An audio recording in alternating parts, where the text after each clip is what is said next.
Hey guys, I'm Red, and this is LEGO Star Wars set number 75208, released in 2018 with 229 pieces, 3 minifigures, all for just $30.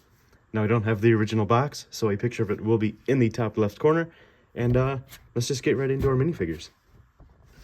The first minifigure we're going to look at is a Yoda, and he comes with this little stick here, just like a brown lightsaber piece, nothing too special. The figure itself is actually really nice. I really like the specially molded head and the olive green hands. He has tan short legs with no printing on him. And he has a beautiful torso print there. You can see the belt that wraps all the way around goes to the back printing. And you can see there's printing on the back of his head with just a little bit of hair back there. Up next is R2-D2, and it's definitely an R2 figure. But this time he has all this muddy detailing all over his torso and his head. The legs are exactly the same, but the torso printing has mud on it, and his head printing just wraps all the way around, which is always really cool. I like that they do that. And last, but definitely not least, this is Luke Skywalker, and this is like his training gear, so he comes with a blue lightsaber, and this backpack piece, which has a clear neck bracket with a couple studs there, so you're able to place this snot brick, and you can place Yoda on top there. So there you go, that looks pretty cool. And the figure itself, while pretty basic, being just training gear, is actually really cool. I like it. I like the dark tan hairpiece there. I like that he's kind of like worried in this face expression here. I like the tank top. That's pretty cool. It's like a super basic print, but they don't really do that, so that's pretty cool. On the back there, the printing just continues, and he does have a second expression where he's using the Force. And of course, this pose will come up later, but that's for later. I just want to show it off a little bit right now. While none of the figures are super amazing or groundbreaking, they are still pretty cool, being 3 of some of the most important and iconic characters in Star Wars, and you can get all 3 of them in just a $30 set. And finally, here is the set itself, Yoda's Hut. I really like how they did this. I really like the shape of it. It is kind of janky over here, but I mean, it works. It looks pretty cool. We do get a little snake included as well, but that's basically nothing.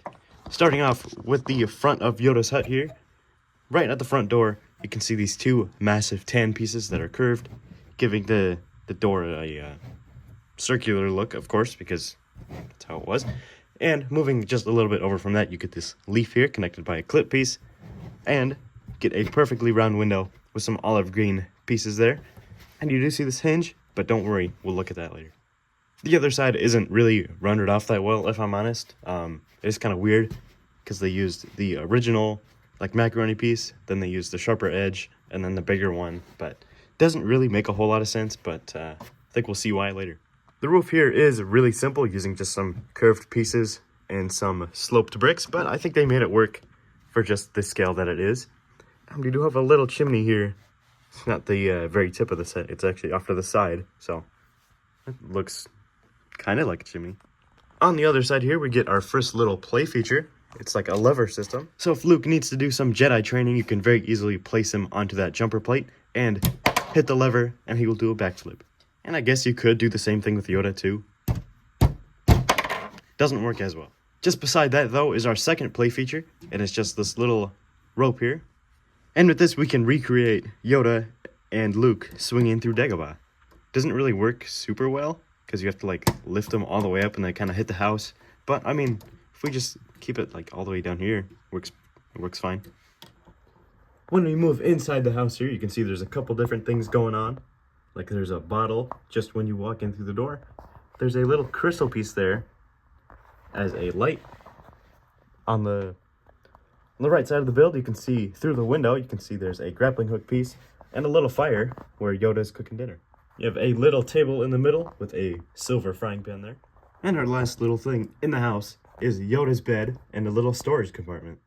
There is just barely enough space for Yoda in there. His head kind of hangs off, but it mostly works. And moving to the back of the build, you can see these 2 green panels here. Remember when we talked about those hinge pieces earlier? To actually open up, give you a little more interior space.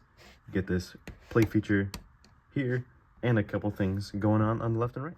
Starting off with the play feature is actually really fun. You can place Luke right in the middle there and pull the lever, and he does another flip. On the left platform, there isn't much going on. There's just a couple of weeds there. I guess there is enough space for R2 to hang out here. On the right side here, it's the exact same build, but you can see this floating crate here, where we can either have Luke using the Force just like this, or we can move the crate just a little bit and have Luke doing a handstand using that modified clip piece there. So that's really all I have to say about this Lego Star Wars set. Overall, I thought it was really cool. 3 very cool minifigures. Super easy to get them in this $30 set. Get a couple good play features here, and I guess a little bonus snake never hurt anybody. But most importantly, what do you guys think about this Lego set? Why don't you leave a comment down below and let me know. And while you're done there, hit like, subscribe. It's easy, it's free, and I don't know what our next video is going to be yet, but it'll be something really cool.